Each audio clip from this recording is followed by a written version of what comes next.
जय राधा माधवा कुंज विहारी जय राधा माधवा कुंज विहारी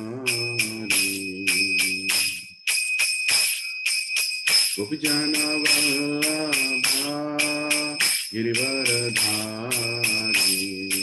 गोपीजन वल्लभा गिरिवरधारी यशोदानंदन ब्रजजन रंजन यशोदानंदन ब्रजजन रंजन यमुनतीरावनचारि यमुनतीरावनचारि जय राधा माधव कुंज विहारी जय राधा माधव कुंज विहारी गोपीजन वल्लभा गिरिवरधारी गोपीजन वल्लभा गिरिवरधारी यशोदानंदन ब्रजजन रंजन यशोदानंदन ब्रजजन रंजन यमुनतीरावनचारि यमुनतीरावनचारि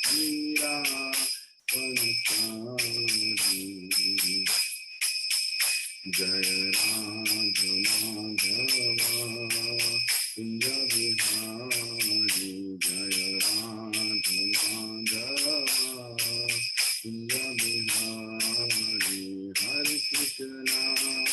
हरे कृष्णा कृष्ण कृष्ण हरे हरे हरे राम राम राम हरे हरे हरे कृष्णा कृष्ण कृष्ण हरे हरे हरे राम राम राम हरे हरे हरे कृष्णा कृष्ण कृष्ण हरे हरे हरे राम राम राम हरे हरे हरे कृष्णा कृष्ण कृष्ण हरे हरे हरे राम राम राम हरे हरे हरे कृष्णा कृष्ण कृष्ण हरे हरे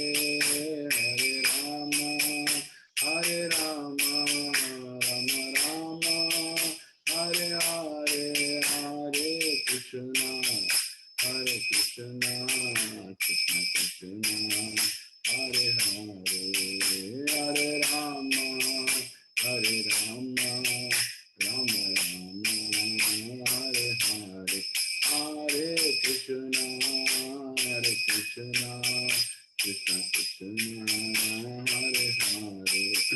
हरे हरे हरे राम राम राम हरे हरे जय राधा गोपी वल्लभ राधा जय राधा मदन मोहन राधा मदन मोहन जय जगन्नाथा बलदेवा जय सुभद्रा जय जगन्नाथा बलदेवा जय सुभद्रा जगन्नाथ स्वामी नयन पतगामी भावती निताय गौरांगो गौरहरि जय सच्चिनंदन गौरहरि पतित पावन गौरहरि जय जय प्रभुपाद प्रभुपाद जय जय प्रभुपाद जय जय गुरुदेव गुरुदेव गुरुदेव जय जय गुरुदेव नित्य गौरा हरि बोल हरि बोल हरि बोल नित्य गौरा हरि बोल। श्री राधा गोपी वल्लभ की जय, श्री जगन्नाथ बलदेव सुभद्रा माई की जय, श्री निताय गौरांग भगवान की जय, श्री लक्ष्मी नरसिंह स्वामी भगवान की जय, श्रील प्रभुपाद की जय, निताय गौर हरि प्रेमानंदे हरि हरि बोल। ओम अज्ञानतिमिरान्धस्य ज्ञानाञ्जनशलाकया चक्षुरोन्मिलितं येन तस्मै श्रीगुरवे नमः। श्रीचैतन्यमनोभीष्टं स्थापितं येन भूतले स्वयं रूपः कदा मह्यं ददाति स्वपदान्तिकं। वन्देऽहं श्रीगुरो श्रीयुतापदकमलं श्रीगुरुं वैष्णवांश्च श्रीरूपं साग्रजातां सहगना रघुनाथान्वितं तं सजीवं साद्वैतं सावधूतं परिजना सहितं कृष्णचैतन्यदेवं श्रीराधा कृष्णपदान् सहगना ललिता श्रीविशाखान्वितांश्च। हे कृष्णा करुणा सिंधो दीनबंधो जगत्पते गोपेशा गोपिका कांत राधाकांत नमोस्तुते। तप्त कांचना गौरांगी राधे वृंदावनेश्वरी वृषभानुसुते देवी प्रणमामि हरिप्रिये। वंचाकल्पतरुभ्यश्च कृपा सिन्धुभ्येव च पतितानां पावनेभ्यो वैष्णवेभ्यो नमो नमः। जय श्री कृष्णा चैतन्य प्रभु नित्यानंद श्री अद्वैत गदाधर शिवासादि गौर भक्त वृंद। हरे कृष्णा कृष्णा कृष्णा हरे हरे, हरे राम राम राम हरे हरे। ओम नमो भगवते वासुदेवाय, ओम नमो भगवते वासुदेवाय, ओम नमो भगवते वासुदेवाय। नारायणं नमस्कृत्यं नरं चैव नरोत्तमं देवीं सरस्वतीं व्यासं ततो जयमुदीरयेत्। नष्टप्रायेषु अभद्रेषु नित्यं भागवत सेवया भगवती उत्तम श्लोके भक्तिर्भवति नैष्टिकी। कृष्णाय वासुदेवाय देवकी नंदनाय च नंदगोपकुमाराय गोविंदाय नमो नमः। नमः पंकजनाभाय नमः पंकजमालिने नमः पंकजनेत्राय नमस्ते पंकजांग्रे। नमो महावदन्याय कृष्ण प्रेम प्रदायते कृष्णाय कृष्ण चैतन्य नामिने गौरत्विषे नमः। नमो ब्राह्मण्याय देवाय गौ ब्राह्मणाहिताय च जगद्दिताय कृष्णाय गोविंदाय नमो नमः। नमः ओं विष्णुपदाय कृष्ण पृष्ठाय भूतले श्रीमते भक्ति वेदांत स्वामी निति नामिने। नमस्ते सरस्वत्देवे गौरवाणी प्रचारिणे निर्विशेष शून्यवादि पाश्चात्य देश तारिणे। जय श्री कृष्ण चैतन्य प्रभु नित्यानंद श्री अद्वैत गदाधर शिवसादि गौर भक्त वृंद। हरे कृष्णा कृष्ण कृष्णा हरे हरे, हरे Ram Ram Ram Hare Hare.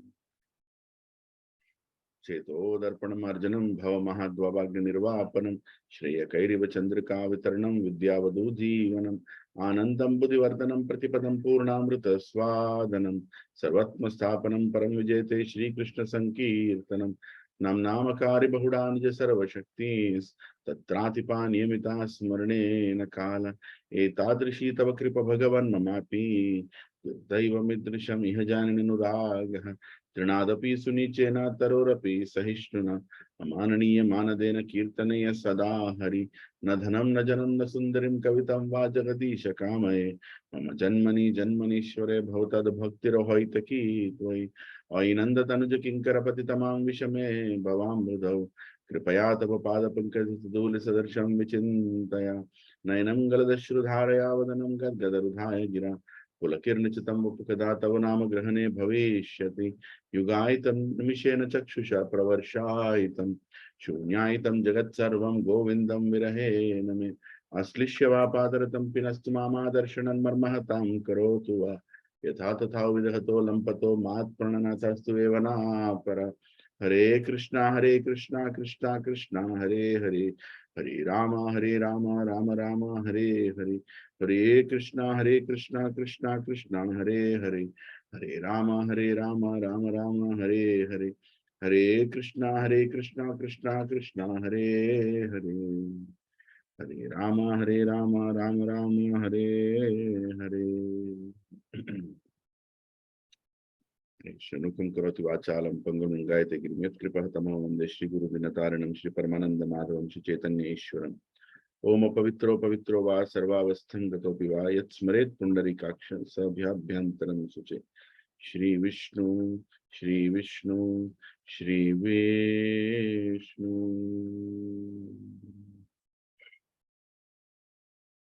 Hare Krishna.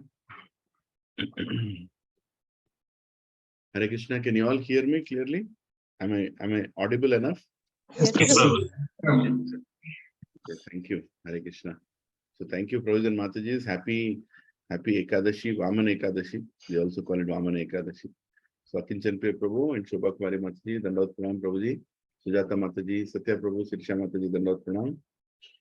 Balamani Mataji, thank you for joining. Krishna Prabhuji, Dandavat Pranam. Nice Prabhu, Prashanti Mataji, represented by Bhavika Mataji. Dandot Pranam. Sirsha Mataji, Dandot Pranam. Satyadev Prabhu, Vivali Mataji, Dandot Pranam. Thank you for joining. Dandot Pranam Prabhuji. Subhara Prabhu, Hare Krishna, Nirpa Mataji. Hare Krishna Prabhu, Dandot Pranam Prabhu. Prasad Prabhu and Madhavi Mataji, Dandot Pranam. Hare Krishna. Hare Krishna Prabhuji, Dandot Pranam. Halingamaya Prabhu and Meera Mataji, Dandot Pranam. Thank you for joining. Vanilla Mataji, Hare Krishna, Dandot Pranam Mataji. Thank you for joining. Santosh Haitya Prabhu and whole family, Dandot Pranam. Hare Krishna. Hare Krishna Pranam. Sanjay Prabhu, Dandot Pranam Prabhuji. Ram Reddy Prabhu, Dandot Pranam. Oh, Shri Kiraj Prabhu is also here. Hare Krishna. Dandot Pranam. Jai Shri Prabhu. Thank you, Prabhu. Hare Krishna. Thank you for joining, Prabhuji. I hope you're doing good there. Yeah. Okay, I'm okay, Prabhu. Shilpa Mataji, Dandot Pranam Mataji. Hare Krishna. Neha Mataji, Dandot Pranam. Padma Mataji and Arvind Prabhu, Dandot Pranam. Thank you for joining. Hare Krishna Prabhuji, Dandot Pranam. Rosh Prabhu and Haripriya Mataji, Dandot Pranam. Thank you for joining. Praveen Prabhu and Suma Mataji, Dandot Pranam. Hare Krishna. Dandot Pranam Prabhuji. Hare Krishna. Srini Prabhu, Dandot Pranam. Thank you for joining. Lakshmi Mataji, Dandot Pranam. Hare Krishna. Hare Krishna Prabhuji, Dandot Pranam. Sunil Prabhu, Hare Krishna, Dandot Pranam Prabhuji. Raja Ramesh Prabhu and Tulsi Mataji, Dandot Pranam. Hare Krishna. Hare Krishna Prabhuji, Dandot Pranam. Tulsi. Raju Prabhu and Shirsha Mataji, thank you for joining. Hare Krishna, Dandot Pranam. It's a weekday. It's a weekday and it's a Ekadashi. And many of us do like extra rounds and we try to take up extra austerities, and it's also a working day for many. So I will not take too much time of yours. We'll briefly discuss some part of Bhagavatam, just so we can get purified on this day of Ekadashi. And this is a very special Ekadashi as per the Ekadashi Mahatyam, because this Ekadashi is also called as Parivartana Ekadashi, and it's also called as Vamana Ekadashi. Parshva. Huh? Parshva Ekadashi. Parsha Ekadashi. So this is also a time, it's explained that Lord Vishnu is sleeping on one side, so he turns and sleeps on the other side on this day, on the Ekadashi. So it's also Ekadashi where he appeared among many avatars, millions of avatars. As per Dashavatara Stuti, this is the fifth avatar, like Vamana Dwadashi. Sorry, Vamana Ekadashi, like that. So, so on this Ekadashi, we'll try to discuss something about Lord Vamandev. That's what I was thinking. So I took a verse, but I'll try to discuss more around that verse, right? So, because the format is always we choose a verse and we discuss relating to that verse. It's a verse from Vamandev's pastimes only, from 8th canto. So here it is Vamandev himself speaking, right? So let us listen to this. Yeah.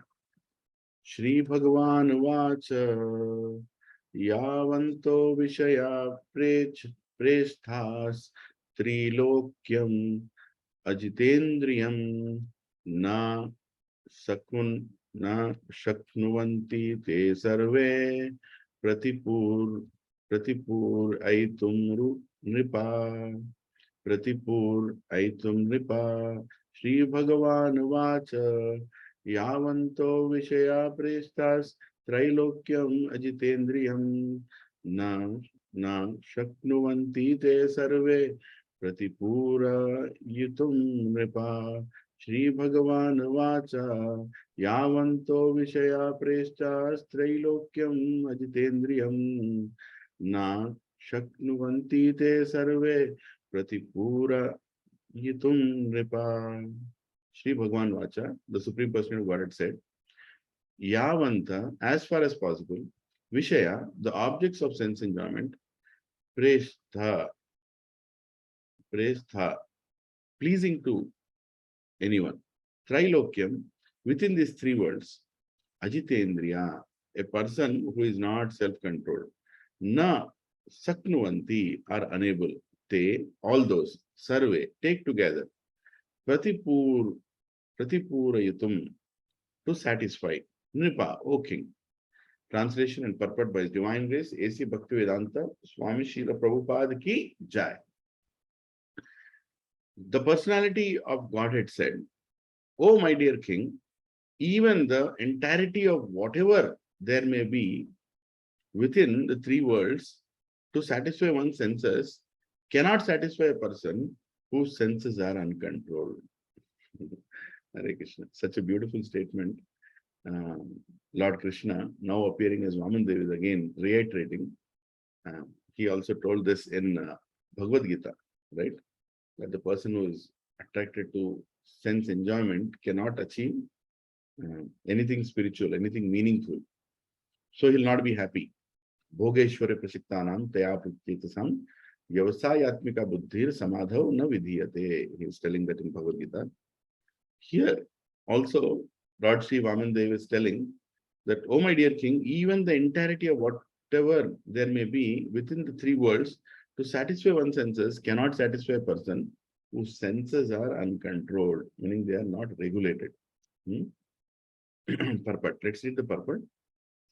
Please focus. The material world is an illusionary energy to deviate the living entities from the path of self-realization. Anyone who is in this material world is extremely anxious to get more and more things for sense gratification. Actually, however, the purpose of life is not sense gratification, but self-realization. Therefore, those who are too addicted to sense gratification are advised to practice a mystic yoga system or Ashtanga yoga system consisting of Yama, Niyama, Asana, Pranayama, Pratyahara, and so on. In this way, one can control the senses. The purpose of controlling the senses is to stop one's implication in the cycle of birth and death.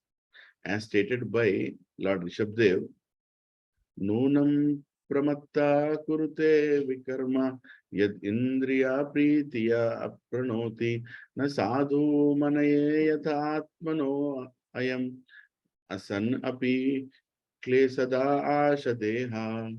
When a person considers sense gratification the aim of life, he certainly becomes mad after materialistic living and engages in all kinds of sinful activity.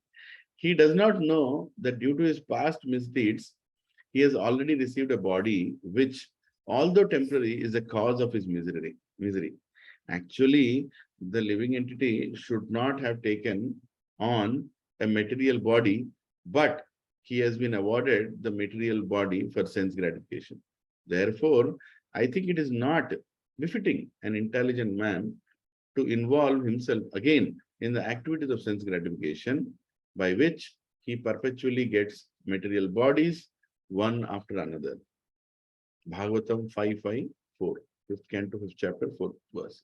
Thus, according to Rishabdev, the human beings in this material world are just like madmen engaged in activities which they should not perform, but which they do perform only for sense gratification. Such activities are not good because in this way one creates another body for his next life. as punishment for his nefarious activities. And as soon as he gets another material body, he is put into repeated suffering in material existence. Therefore, the Vedic culture or Brahmanical culture teaches one to be satisfied with possessing the minimum necessities in life. To teach this highest culture, Varnashrama Dharma is recommended.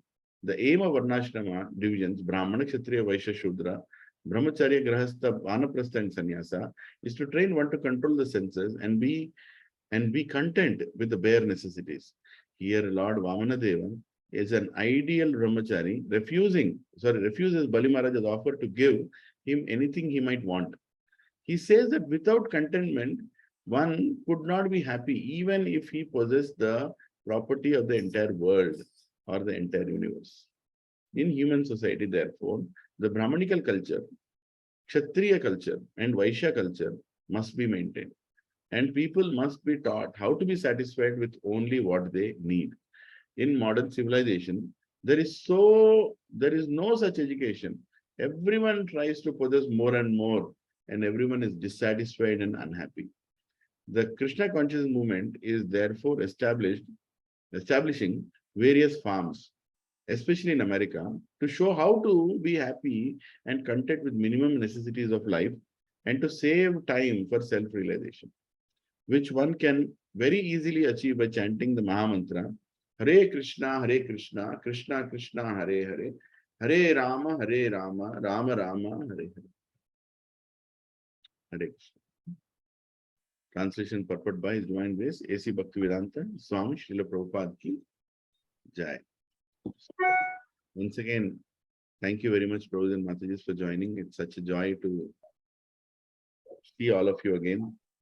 You know, it's quite so often, we are meeting so often these days because of several services. Am I loud enough? Am I audible? Yes, Prabhu. The volume low. No, you're good, Prabhu. We can hear you. Okay. Yeah, thank you. So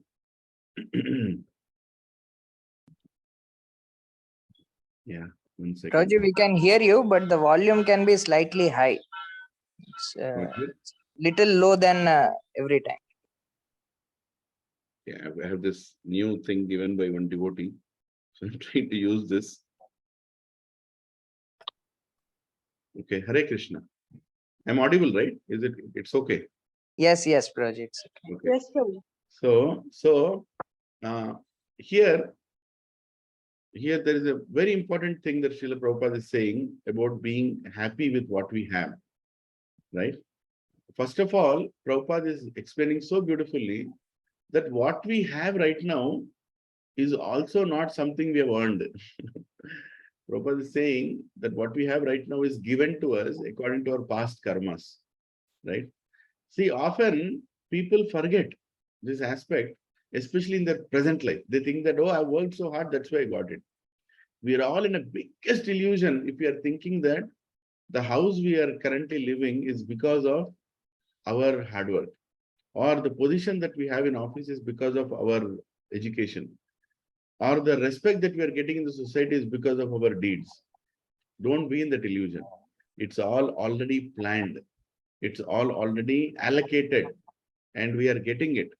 And we have to humble ourselves by actually being grateful to the Supreme Lord that thank you for giving me even though I don't deserve it, right? That's the right consciousness. Thank you for giving me even though I don't deserve it. Unless you give that consciousness, to yourself and to your next generation, children, your own children, they'll never be happy in life, right? 1 second, just adjusting few things on the screen. Yeah, okay. Yeah, unless that consciousness is given, they'll never be happy. Now, somebody might say, Prabhu, but how to be competitive, how to be efficient at what you do when you think like that? Well, who is asking you to be competitive and efficient? Just do your best, right? This whole competitiveness is to kind of surpass others beside you and earn more or do more, and eventually put yourself into trouble. But do your best. Just do your best. What is the best you can do without any anxiety? Depending on Krishna, do your best. And whatever you get is Krishna's mercy. Sometimes you can be praised at your workplace. Sometimes you can be abused at your workplace.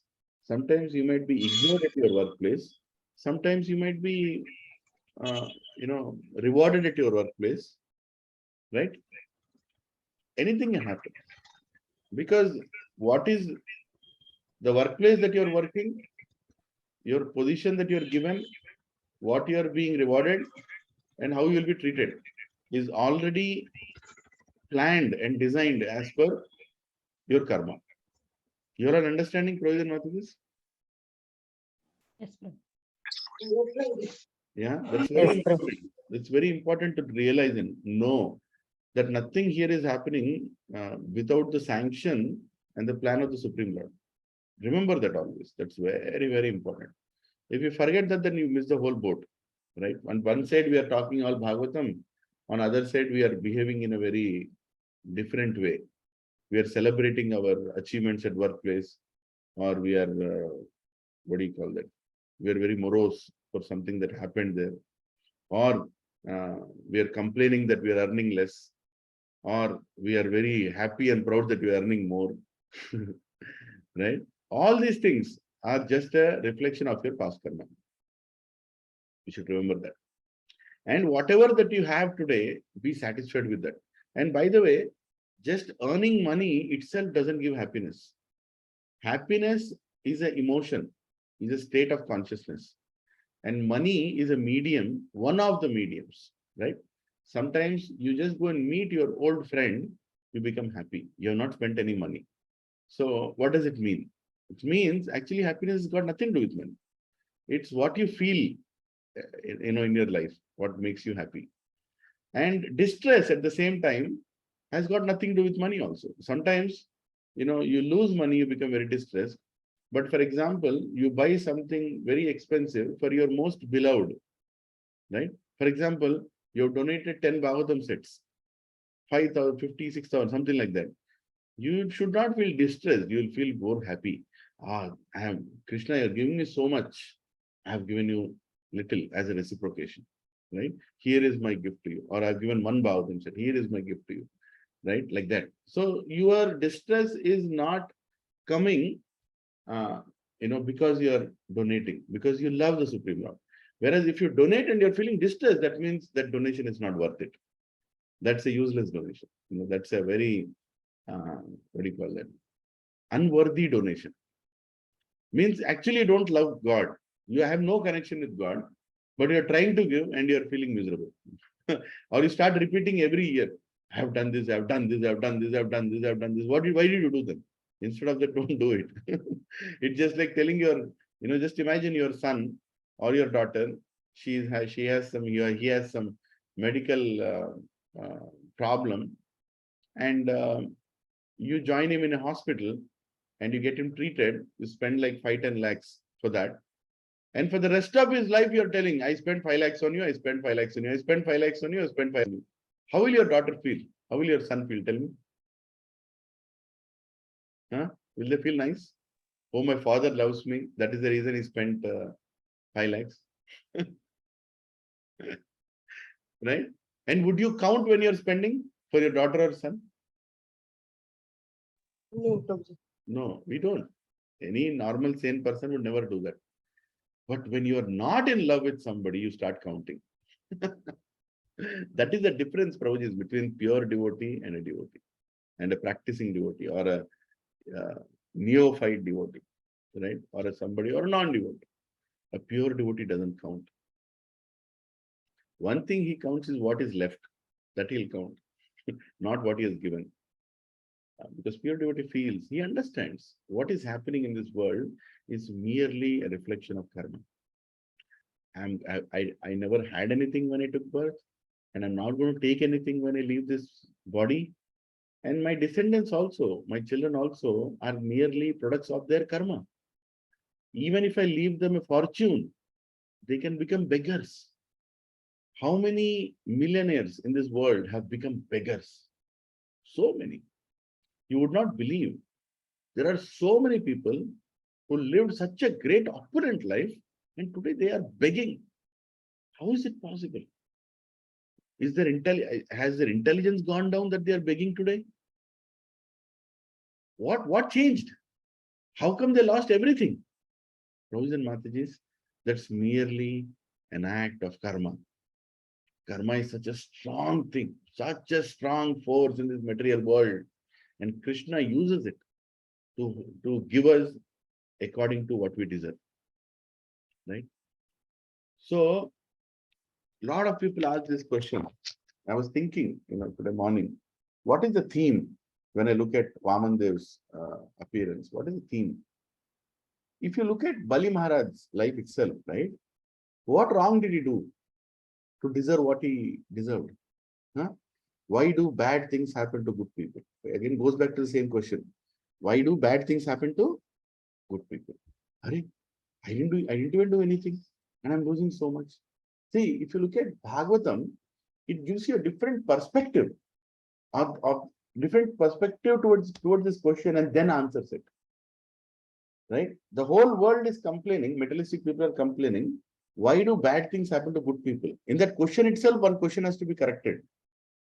Before you answer that question, you have to put one more question. Who is that good person here? You think that you are the good person. But that has to be the first question. Who is that good person here? Why do bad things happen to good people? So who are the good people here? Right? Okay. So that's one way. And Bhagavatam, the greatness of Srimad Bhagavatam, Prabhus and Matajis, which we are currently distributing to so many, just hear this out. The greatness of Bhagavatam is, it does not answer directly why do bad things happen to good people. Rather, it answers what do good people do when bad things happen to them. Right? A little different way of looking at the same thing. What do good people do? What do good people do when bad things happen to them? Right? Just have a little water.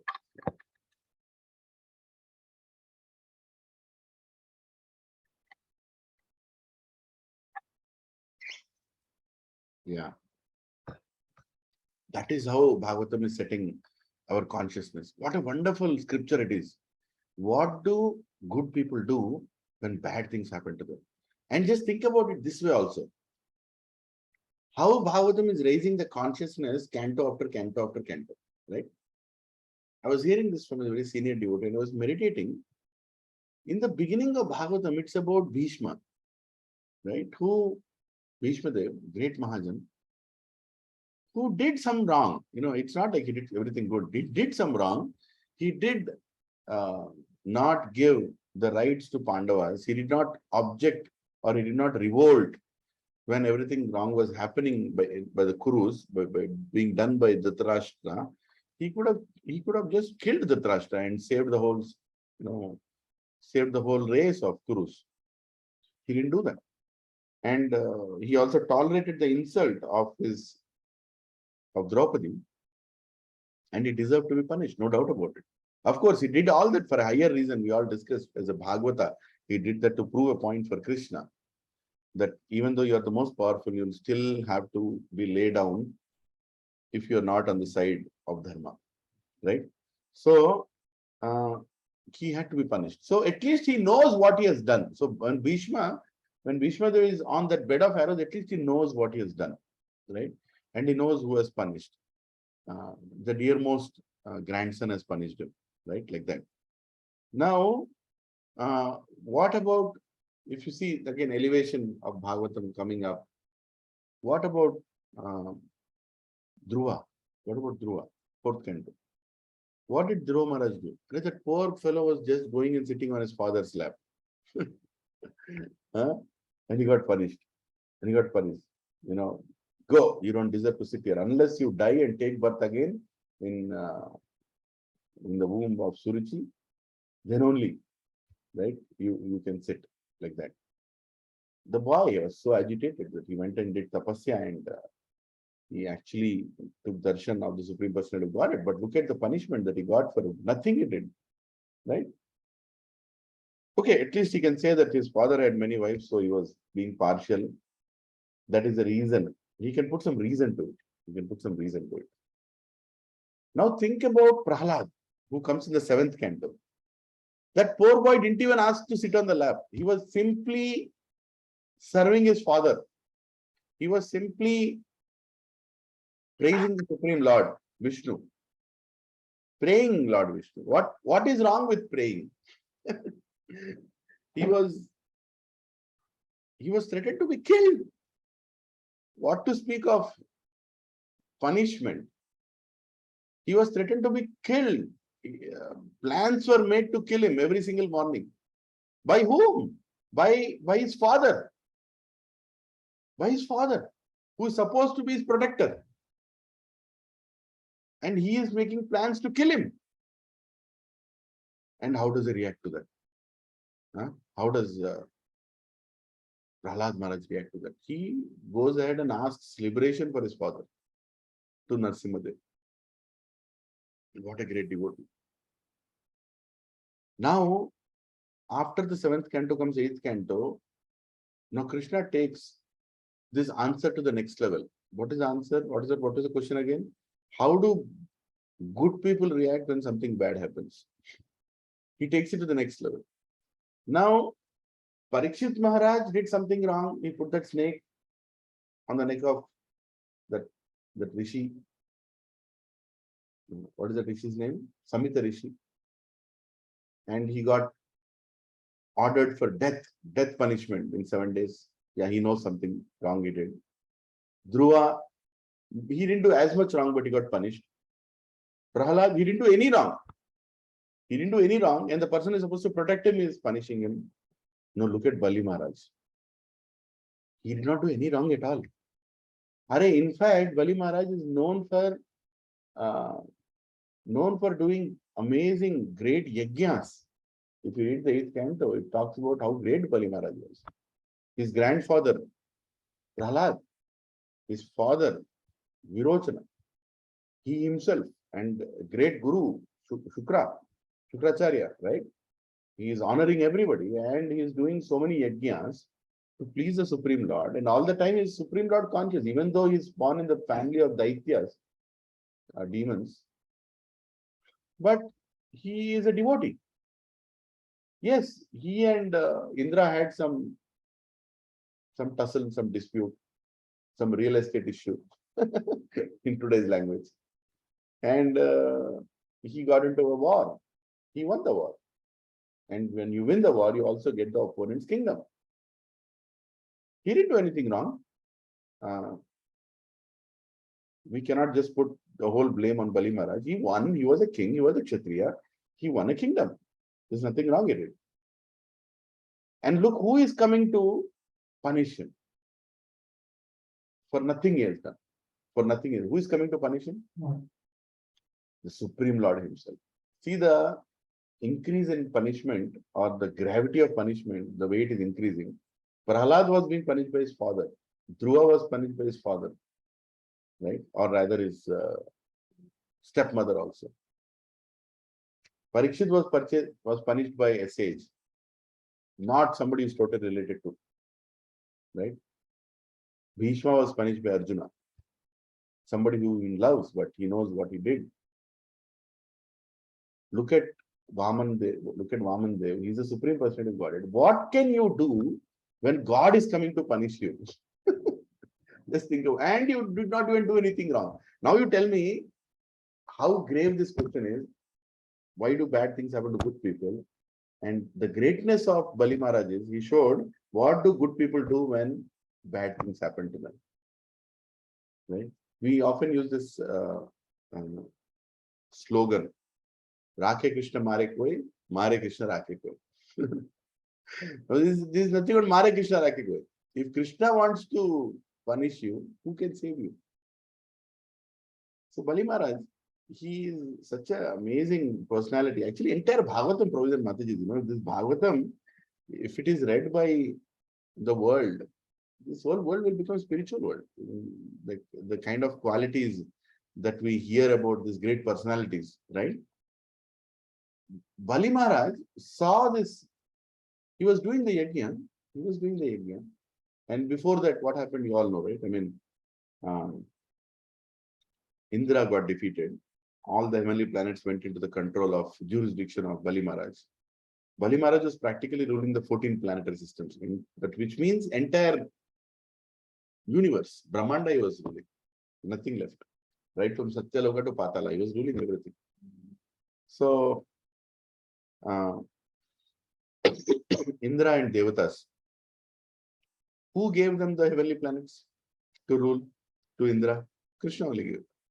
So, they went to Krishna.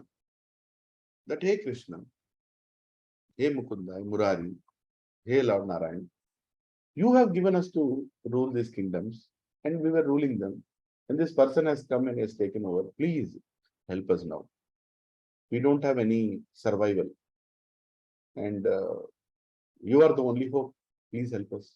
So all of them bowed down in front of Lord Narayan, Lord Krishna. And Lord Krishna is seeing two people here. One is Indra, who is performing the duty he had given.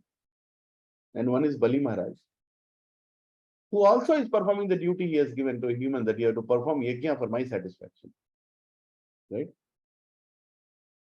So, from Krishna's eyes, both are devotees. But here, Krishna had to glorify his devotee Bali Maharaj. Glorify. So he said, Indra, okay, I'll take care, don't worry. And then he appears as this beautiful dwarf Brahman. Dwarf means short in height. He looks to be elderly, but his size is small. He looks to be very knowledgeable, but his appearance is very innocent. Right?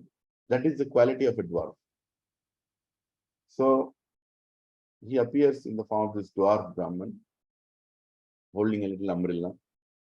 He walks towards the Yajna arena of Bali Maharaj. So Bali Maharaj Yajna is being attended by all Mukkoti Devatas. Everybody is reporting to him, by the way, now, because he has taken over everything. There's no one to come and dispute. You see, in case of Prithu Maharaj, when he was doing the Yajna, Indra was coming in different ways and stealing the horse. Here in this case, Indra can't come. Indra is already reporting to him, sitting there. Yes, sir. Yes, sir. Whatever you want during Yajna, I'll bring it, sir. Yes, sir. You want Nariyal, you want Agarbatti, I'll go and get it. So everybody is reporting to him. There's nobody to object to. Right? Bali Maharaj is the ruler. Now, Bali Maharaj, while he is doing this Yajna, he sees this beautiful, effulgent person coming towards the Yajna. Bhagavatam explains, he was effulgent so much that he was what do you call that? Overpowering, or rather more attractive and more effulgent than the sun at that time. So just imagine, you are in the daytime, there is sun and the whole planet is shining with sunlight, and you suddenly see a person who is more effulgent than sun. Right? Very unusual. We can't even imagine. But Bhagavatam says Vamandeva was like that. So he saw this effulgence. He saw this beautiful Brahmana, dwarf Brahmana walking. And Bali Maharaj asked him, hey, great Brahman, you have come here to the Yajna arena. Please bless us. Please bless me. And how can I serve you? What can I do for you? And this dwarf Brahmana, he can directly ask, that I want 3 foot of land as per my feet. He can directly ask. But that's not a way. We all have to learn from this conversation between Bali Maharaj and Vamandev how to ask donation. Really, there's nothing wrong. We have to learn how to ask donation for what? For Krishna's service. Right? Now, he starts all the way from praising Bali Maharaj, not only for what he did, but also his ancestors. Right? So here, I think he starts from saying about his uncle, Hiranyaksha. He says, your uncle Hiranyaksha was so great. And all the way he comes till Virochana from there. Right? Says, your uncle Hiranyaksha was so great. He conquered all the planetary systems. But he kind of created a equilibrium problem by taking out too much gold out of the planet. That Supreme Lord himself had to come and kill him. right? Varahadev had to appear and kill him. And what a war that happened. At one point, Varahadev also felt he's having a great contender. And after killing Hiranyaksha, Varahadev celebrated, which means he felt that he had a good contender to have that fight with. I mean, this is a pastime. Who can contend with the Supreme Lord? But Vamanadev, who is Supreme Lord himself, telling Bali Maharaj the greatness of his ancestor, saying that even God felt that he contended with him. That means what an ancestor you had. Huh? I mean, like he was worthy to be told that he contended and gave some tough time to God also. Wow, what a Kshatriyas you are. Great, what a Daityas you are. And your great-grandfather, his brother, Hiranyakashipu, became so angry with the death of his brother, Hiranyaksha, that he even ran to Vaikuntha. Hiranyakashipu literally went to Vaikuntha. Just imagine, I mean, what kind of powerful persons these both brothers were. Huh? Hiranyaksha and Hiranyakashipu. He directly went to Vaikuntha. And he went to Vaikuntha, and there he saw that there is no Vishnu. And just to praise Bali Maharaj, he says, Vamandev says, Vishnu also was scared that if Hiranyakashipu finds me, I'm in trouble. So why don't I stay in his heart only and not appear outside? Such a beautiful explanation is there in the Bhagavatam that Vishnu is scared. How is it possible Vishnu is scared? I mean, this is a pastime, but Bali Maharaj is being impressed by, this is called donation pitch. Right? I mean, to really praise somebody, he's going and praising his great-grandfather that he was so powerful that even Vishnu was scared, that he hid himself in his own heart. So Hiranyakashipu, wherever he was going, he was searching for Lord Narayan. Where is Vishnu? Where is Vishnu? Where is Vishnu? He was not finding Vishnu anywhere. He was not finding Vishnu anywhere. Because he was sitting in his heart. Wo andar kaise dekhega? No, he can't see. So he's like, where is Vishnu? I don't know where is Vishnu. So you know what was his conclusion? Vishnu died. Vishnu is dead. So he says, in Bhagavatam, exactly the statement he says, that Vishnu has gone to a place from where no one returns. What is that place? Yamaloka, like basically he died. That's what he concluded. But anyways, it was his anger. His anger was so much that the anger reflected him to go all the way to kill God. See, anger in this world comes and goes, right? You can be angry on me as long as I'm in front of you. Or you can be angry on me for maybe half an hour, right? But how can you be angry, forever? And when two people are angry, you cannot have a proper conversation. So if you see, Bali Maharaj may be angry that his ancestors were killed by God. But still, Vamandev is praising his ancestor such a beautiful way that even if there is a sparkle of anger, it will be removed. Right? So, you see, when two people are speaking, if they are angry with each other, you cannot get anything out of them, right? One devotee was explaining, once two people were angry with each other, so he took them to have a compromise. So one person told the other person, I'm sorry, don't be angry on me. We can work things together. Please don't be angry on me. And the other person told, I'm not angry on you. Anger is such a great emotion, you're not worth it. So what kind of conversation can happen? Right? That fellow, you abused him in the name of anger also. He said, anger is such a great emotion that I won't spend that anger on a person like you. You're not worth it. So the person who took them for compromise is wondering, when will these two people speak to each other? How can they be? How can you retaliate any differences between them? So anyways, so the point is, Vamandev was praising Bali Maharaj. And he was praising in so many unique ways. And he was, of course, he was just not lying. He was actually telling the truth, but in a way that Bali Maharaj would like it. And Bali Maharaj himself is a devotee, so it's not like he'll not like it. And by the way, Bali Maharaj already knows who is this Brahmana. It's not like he doesn't know who is this Brahmana. So then he says, so came your great-grandfather, grandfather, after Hiranyakashipu was killed, Prahlad, who is such a great devotee. And, you have two gurus now. He says you have two gurus. One guru who will tell you how to live in this world, that is Shukracharya. And your grandfather who will tell you how to go out of this world. Like that he says. He says, your grandfather is capable of taking you out of this world, taking out you out of the cycle of this birth and death. So you're a great guru in your house. And by the way, when Bali Maharaj was being punished, Prahlad Maharaj was still there on the planet. It's not like he was gone. He was still there. He retired. He gave away the kingdom. He retired. But he was very much in the kingdom. And then he told your father Virochana was a great devotee also, who followed the footsteps of your grandfather, and he did so many yajnas to please me. And then here are you, Bali Maharaj, you are such a great king.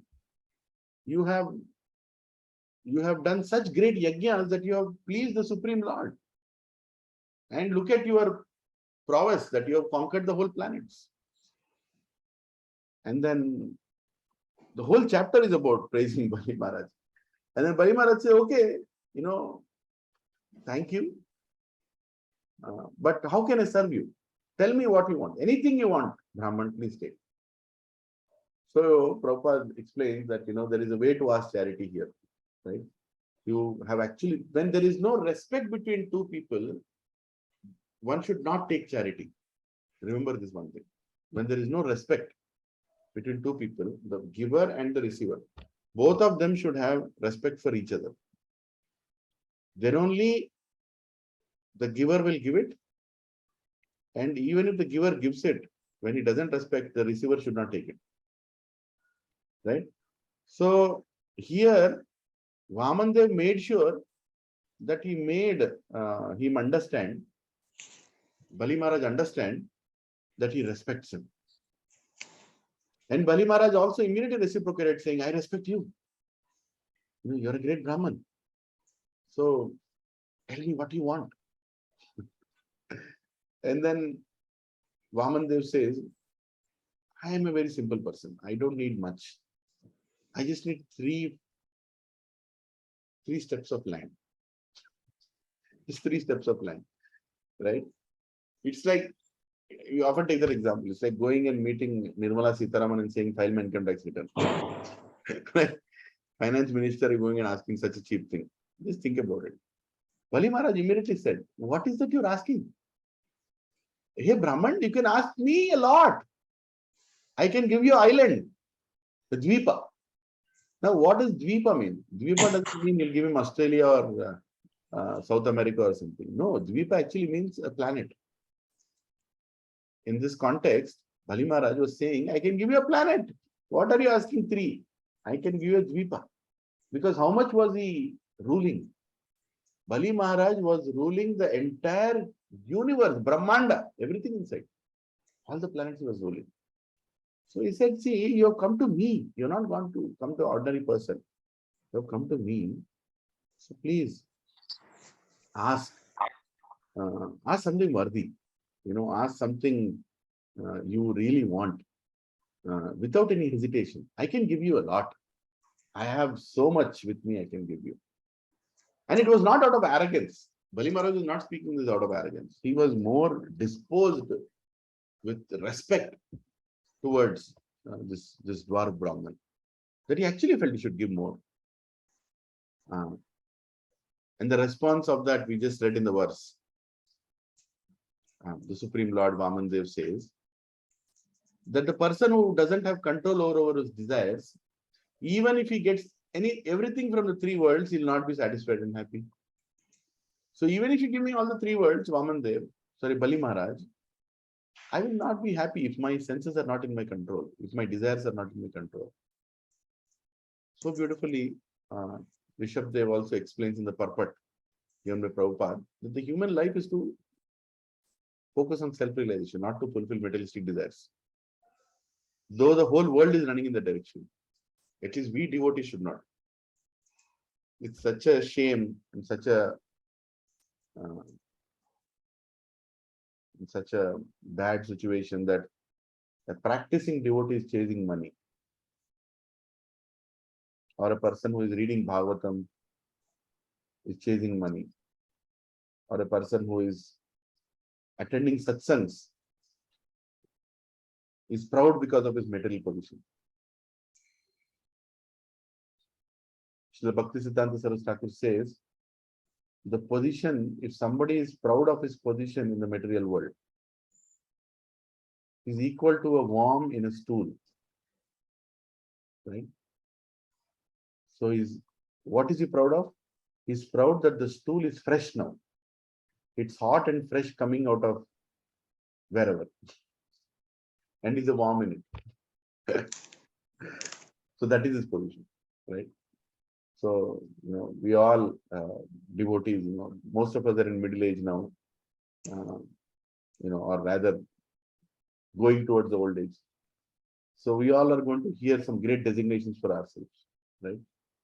There are some youngsters here who might be feeling nice that I've become a project manager. Huh?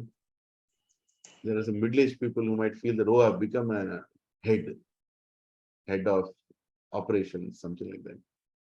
Or there might be some who might be, who have just started towards going to the old age, thinking I'm the country head, I'm the CEO, I'm the CFO, I'm the director, I'm the vice president. Or if you're in politics, I'm the prime minister, I'm the president. The more you're proud to it, you're only saying you're proud of the stool in which you are sitting right now. Because that is what it is compared to by our acharyas. I didn't make this. It's our acharya speaking, saying the more you're proud to your material designation, that only feels that you are a stool, you're a worm in a stool, and you're proud of that stool, because the stool is special. Right? And the stool is nothing but your designation. So here, Vaman Dev is so clearly saying that what is there to be proud of? Lead a simple life. Rishabh Dev is saying, lead a simple life. And make your path towards self-realization.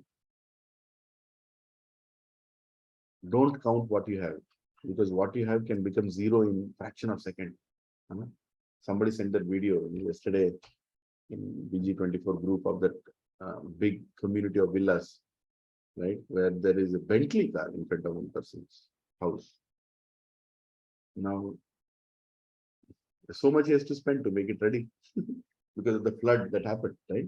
So everything that we have, in this material world, what to speak of external things, forget external. Your own internal, your body is going to cheat you, Baba. Your body, this yantra that has been given to you to go through from birth to death, is going to cheat you royally. So don't be attached. Don't be attached to these things of this world, including your own body, because it is going to slap you one day so strongly that you'll go into depression. See, why do people go into depression? Because they think they are the only people suffering. That is also false ego only. Why do people complain in satsangs? Because they feel they are the only one suffering. I am suffering. Everything bad is happening with me only. Because you still feel you are the center of the world. You are nothing in this universe. In this whole universe, Gambit, you are nothing. If at all you have some value, that's because you are a part of Vishnu. That's all. Anyway, you've forgotten that, but you have nothing in this universe. But still you feel, oh, so much bad is happening with me. Nobody is going through as much bad as I'm going through. So what happens, a lot of people in Western society, they take all these depressed fellows in one room and they make them sit in a circle and they tell them, okay, you tell your sad story to everybody. Now you tell your sad story to everybody. You tell your sad story to everybody. So everybody starts speaking that sad story. By the time your turn comes, you are thinking, is my sad story so much worth it? How can I tell my sad story? So it's actually a good humbling exercise. And that's exactly what Bhagavatam is also doing. That from first canto to 12th canto, it is telling the story of great Vaishnavas who have gone through so many troubles. And yet they are so grateful to the Supreme Lord. Now tell me your story. Yes, Prabhuji? Yes, Mataji? What is your story? Can we hear your story that you are going through a lot in your life? You'll be humbled. My God, what am I to complain here? Is our story worse than Bali Maharaj's story? Bali Maharaj gave 3 tracts of land and finally he agreed, and Vamandev with 1 feet on the ground, 1 feet on the earth, he conquered all the way till Patala. In other feet on the top, he conquered all the way till Satyaloka. And actually his guru, Shukra, told him in advance that this boy is the Supreme Personality of Godhead who has come to take everything from you. What did you do? Mudha. If you even use the word Mudha. That how can you fool?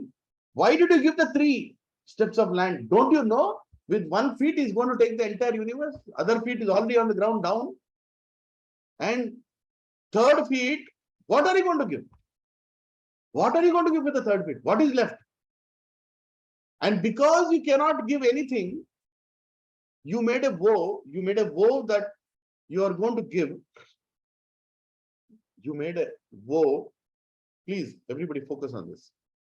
You made a vow that you're going to give 3 steps of land. In 2 steps, he has taken everything. 3rd step, what will you give? What is left? And because you did not fulfill your vow, you will deserve to go to hell. You'll go to Patala. His guru is telling. You'll go to Patala. Now, what do we learn out of this? How many vows are we making? How many vows are we making? Huh? And how many are we fulfilling? Dararam, subha. Ekadashi ka subha. Just think about it. How many vows in front of your guru, initiation time? Maharaj, I will chant 15 rounds on my beads. Maharaj, I'll follow the 4 regulative principles. And Maharaj, I will surrender my life in the mood of servant of the servant and help the mission of Prabhupada. I will help the mission of Prabhupada. I will help the mission of Prabhupada. Bhadra Purnima. I will help the mission of Bhadra Purnima. I will help the mission. Bhadra Purnima.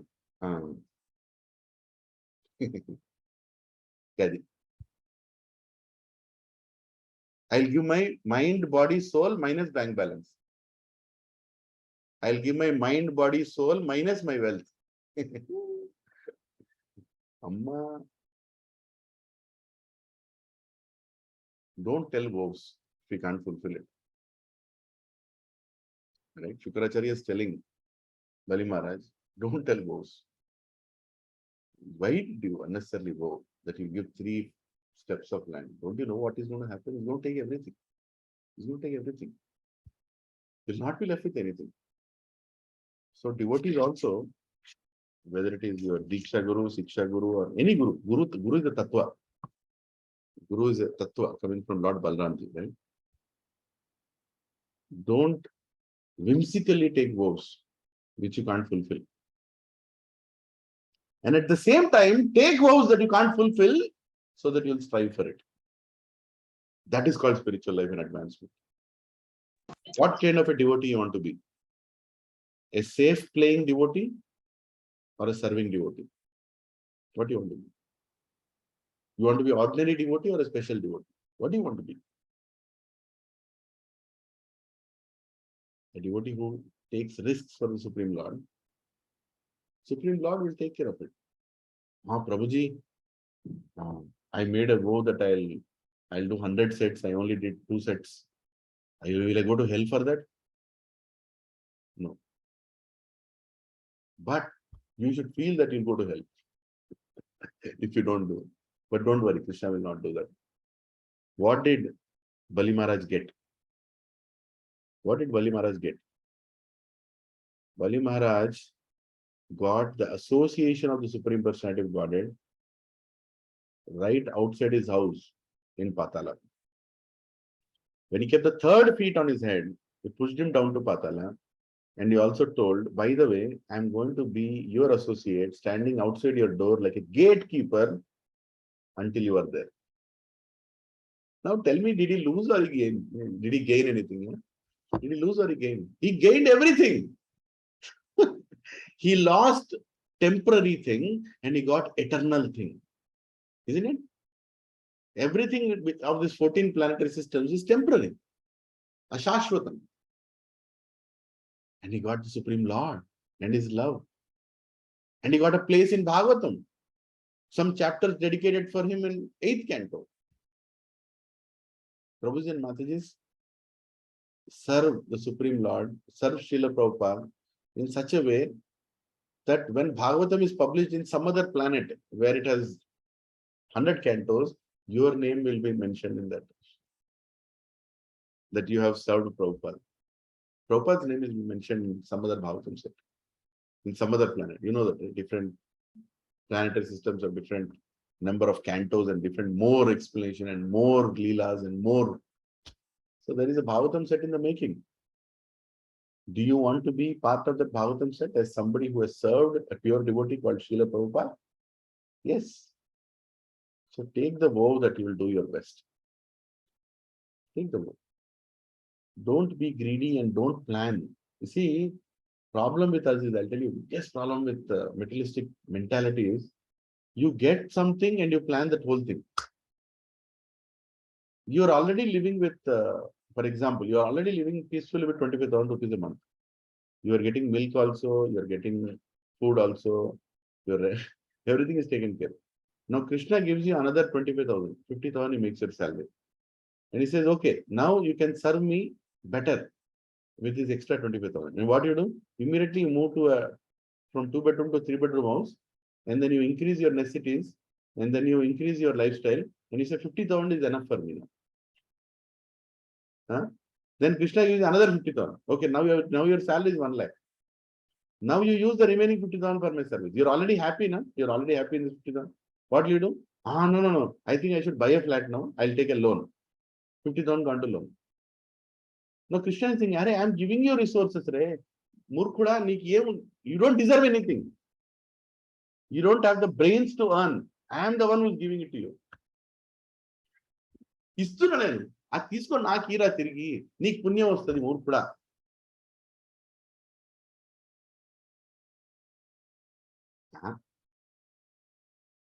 That 1 lakh becomes 2 lakh. Your designation manager becomes president. Right? Dry stool to fresh stool. Then what? I'll increase my lifestyle to 2 lakhs.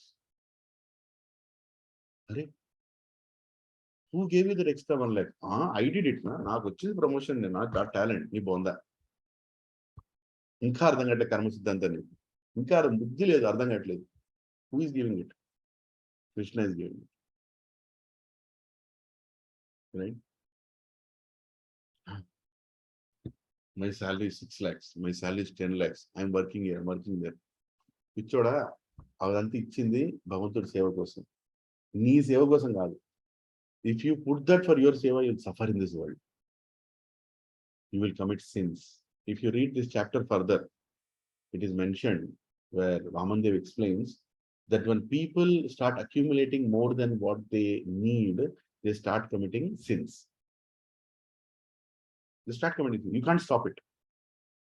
Why? You want to experiment? Give more money to your children.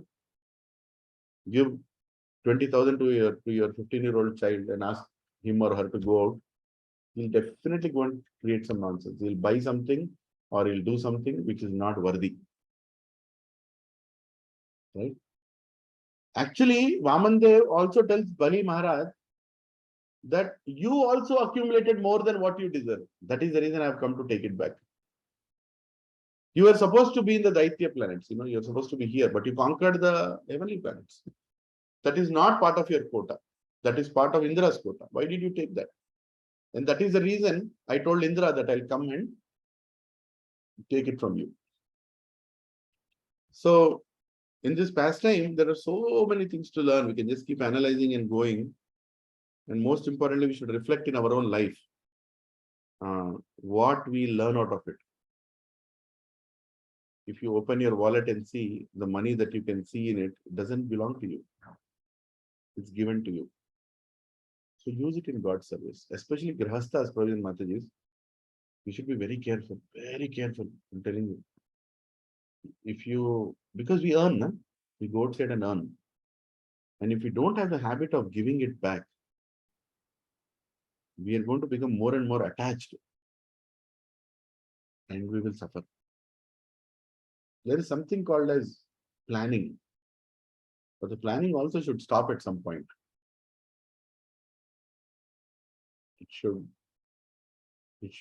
Plan should be to depend on Krishna. I have one house, yes, I'm happy.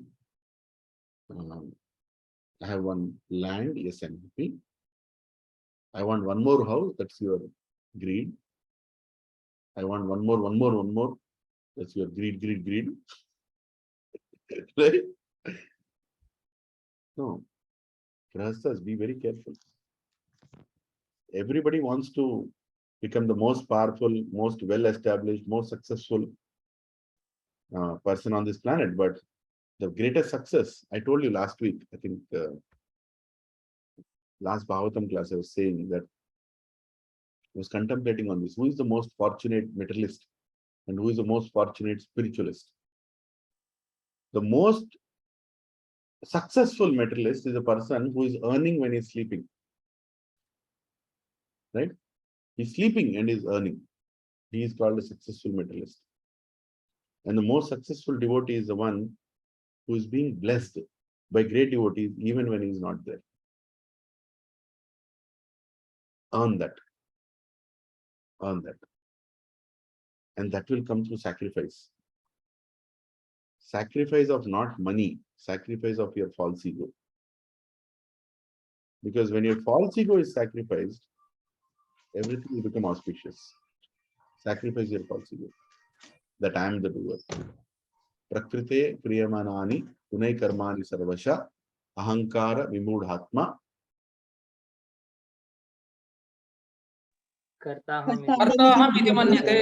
Thank you. Thank you. Thank you very much for today's time. I will not take more because it's already 8:30. I just finished on time. So if you have any questions, we will take it. It was too heavy. And I'm also heavy what to do. Yeah, can all of you show your lotus faces? Pankaja screens. So that Hare Krishna, Dandavat Pranam, thank you. Thank you for your time in the morning. Any questions, any thoughts, reflections, Prabhuji and Matajis? Prabhuji, Dandavat Pranam. Dandavat Pranam, Prabhuji, Hare Krishna. Prabhuji, you are repeatedly saying about sacrifice of false ego. Can you explain what is a procedure, how to do, what is a method to follow for us to let go? Some practical tips, some insights. Sacrifice of false ego is to become a devotee. Sacrifice of false ego means we are accepting the position of God. Sacrifice of false ego means we are ready to take austerities. We are ready to take austerities even though our senses trouble us. Stopping sense gratification is humility. When I heard this from very senior sannyasi, he told, stopping sense gratification is humility, he told. I said, there is no hope only for me now. Where will I stop sense gratification? When will I become humble? So actually, sacrificing false ego means to recognize that everything belongs to Krishna. That itself is the beginning. And that's enough. You don't have to go beyond that.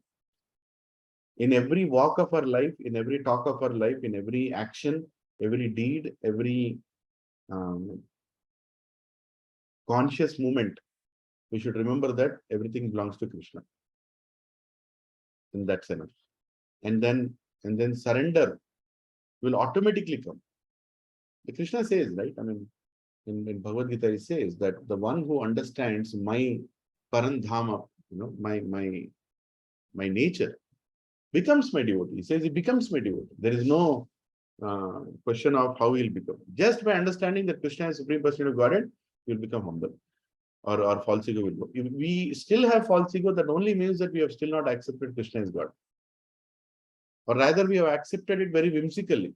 We are not seeing it in our life, or we are not applying it in our life. That Krishna actually has everything. Everything belongs to him. The day we accept that Krishna is the Supreme, that very day we will surrender. 1 second, I'll just mute. Muted, Prabhu. Yeah. So the day we accept that Krishna is the Supreme Personality of Godhead, then we actually will stop questioning. There is nothing to discuss after that. It's over. Here is the world, and this world belongs to Krishna. That's it. Where is my false ego? False ego is gone. He is in control of everything. False ego means we are in control. Ahankara vimudha atma kartaham iti manyate. That I think that I am the karta. I am the karta. I am earning. I am this. I am that. I am that. I am the. That will go only when we accept Krishna as Supreme Personality of Godhead. And we will accept Krishna as Supreme Personality of Godhead when we spend good amount of time serving devotees and hearing from devotees. Greatest service, first of all, is to hear. Sit down and hear every day. Like today was Vamana, Vamana Ekadashi. So even though I had so many things on my plate, I kept everything aside. I sat down and I heard a lecture from Chaitanya Charitamrita.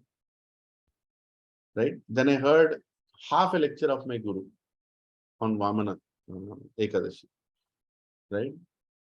Because if I don't do that, I can't speak. Isn't it? But if I think that I can speak without hearing somebody else, that is false. Thank you, Prabhu. Hare Krishna. We have to hear. We have to hear more and more from devotees, and we have to fully get convinced that Krishna is the only hope. Krishna is the only person who can deliver me out of this world. And Krishna represented by that Guru. Yeah. Thank you, Satya Prabhu, for such a nice question. And I don't know, I can, this much only I can answer. Thank you, Prabhu. Hare Krishna. Because there is a more elaborate and better answer also. Hare Krishna, Prabhuji. Dandavat Pranam. Hare Krishna, Hare Prabhu, Hare Krishna. I remember your powerful classes, Prabhu. Yes, Prabhu. Sorry, Prabhuji, I am not able to follow, but No, Krishna. Prabhuji, I have a question on two questions. One is on sense gratification. So despite we all are performing some kind of sadhana, we are trying to perform. It's not up to the mark, but we are trying it. But still this sense gratification is, as it is told, it's like a pendulum. Sometimes we get averse, sometimes we get indulge into it. So how to be neutral, and as you told, remembering Krishna and considering everything is to be for Krishna. That mood is not coming up. Can you please help? And Prabhuji, first of all, senses are more powerful than us. Understand that very clearly. Senses itself are very more powerful entities than us. Something that is more powerful than you cannot conquer. Okay? Forget about conquering senses. There is no discussion about it. Krishna consciousness is not about controlling the senses. Krishna consciousness is about engaging the senses. Prabhupada told many a times. We are not Mayavadis. Mayavadis try to control senses. We are Bhaktas. We don't control senses, we engage senses. As long as your senses are engaged, they'll get purified. Right? Bhakti starts with tongue. Chanting the names and honoring Prasadam. It starts with tongue. And this is a great start, let me tell you. So we should sincerely chant our vowed number of rounds without any fail, no matter what. There is no stoppage, there is no gap, there is no postponement. Prabhuji, I could not finish today. Tomorrow I'll finish the meeting. That's nonsense. That should happen if you have gone into coma today. Tomorrow you're waking up, somebody tells you you did not finish your round, do it. Not consciously saying that, oh, Prabhuji, I postponed, I preponed. No. Extraordinary circumstances, you can. But otherwise, your vows are you will finish your 16 rounds without hook or crook, whichever you are doing it. Right? So that humbles you. That humility, that commitment is needed. Commitment begins your spiritual life, right? So you cannot control your senses. You have to engage your senses in service of Krishna. And when will you engage your senses in service of Krishna? When you're among his devotees. See, devotees are crazy people, right? They'll keep planning unnecessary, impossible things for Krishna. Right? When you are between devotees who are planning crazy things for Krishna, they'll make sure that you are engaged in a very strong way, isn't it? So be among us devotees where such planning is happening, and and that will take you back to, like, I always hear to Vaisheshika Prabhu. Every year when it comes to Bhadra Purnima plan, I'm like, Krishna, what is he going to do now? Right? So we are all bachas, chota bachas in all over the planet. So we will do our part, and together when we all do our part, he will achieve his part. So when he keeps a target, that's an indirect target to me. When Prabhupada says double for the world, double for me also. Right? So I take that anxiety. When I take that anxiety, that keeps me on my toes all throughout the year. How can we achieve it? How can we achieve it? How can we achieve it? When you are thinking like that, all your senses are very much Krishna conscious. Because you have taken that to your heart. That thing should become your consciousness. That I have to do it. So Rishikesha Sevanam Bhakti Ruchyate. Right? Yes. Sarvopadi Vinurmuktam. What is that verse? Sarvopadi Vinurmuktam. Jnana Karmadi Anavratam. Rishikesha Sevanam Bhakti Ruchyate. Right? So we have to keep a target in our spiritual life and chase the target. And while we are chasing the target, we'll control our senses. If you don't have a target, then you are the target of the senses. Finish. You are finished. Vishwamitra needed Menaka. We don't even need Menaka.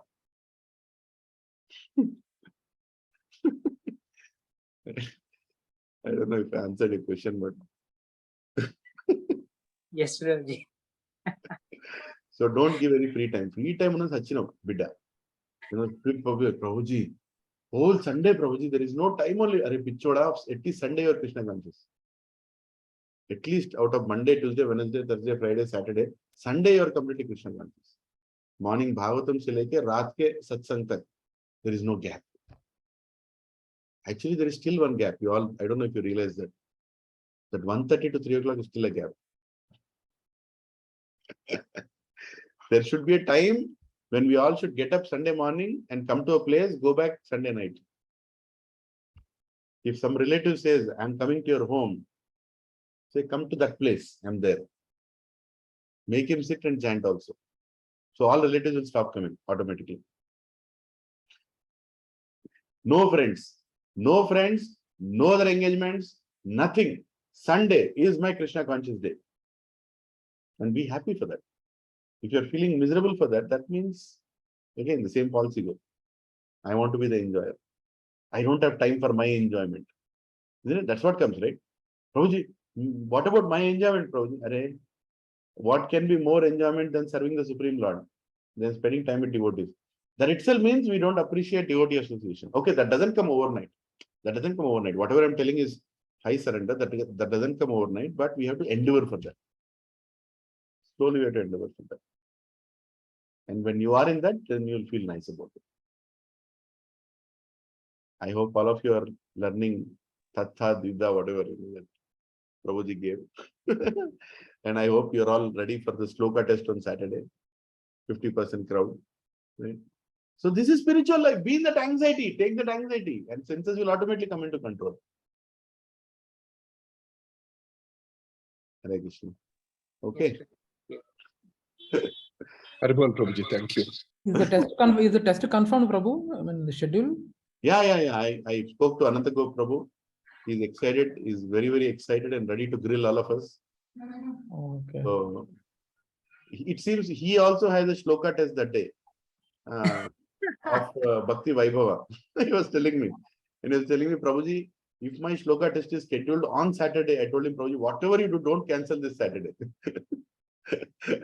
Both ho gaya, you've moved it. We are like, So he said, okay, Prabhu, I'll do a thing. If my shloka test comes that day, then I'll take 1 hour break in between. I will also practice my shlokas, give my shloka test, and again start. I said, okay, no problem. Go ahead, but continue, finish it. So 10th confirmed. Yeah, done. 10:30 it starts. 10:30. I'll send the schedule out. Who has that last schedule? Praveen Prabhu, you were taking care of the last schedule? I think Shravya Mataji. No, not Shavi Matu.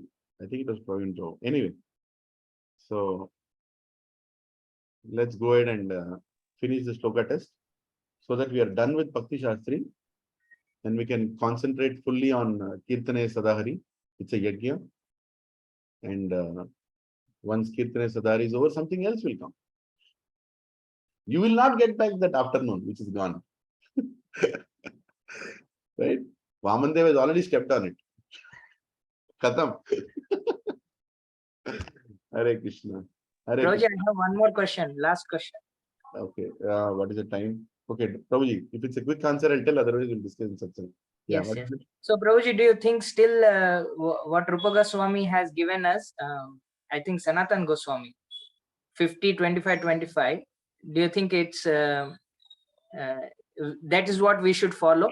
Or you have set targets for yourself, 108 Bhagavatam, and then you gave distribution of how you are going to distribute.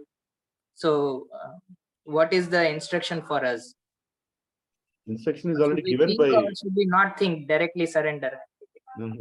Instruction is already given by Rupa Goswami, and it was nicely explained by recently by Radhesham Prabhu. He said, when you say 50% of income per Krishna conscious, means all your Krishna conscious activities, including the petrol that you spend to come to the satsangs, including the yatras that you plan for your family, including the donations that you like to give to ISKCON temples, including the Bhagavatam distributions that you are doing, Bhagavad Gita distributions we are doing, including the prasadam that you are sponsoring, including the gifts you are buying, including the deity worship paraphernalia you are maintaining, including everything is at 50%.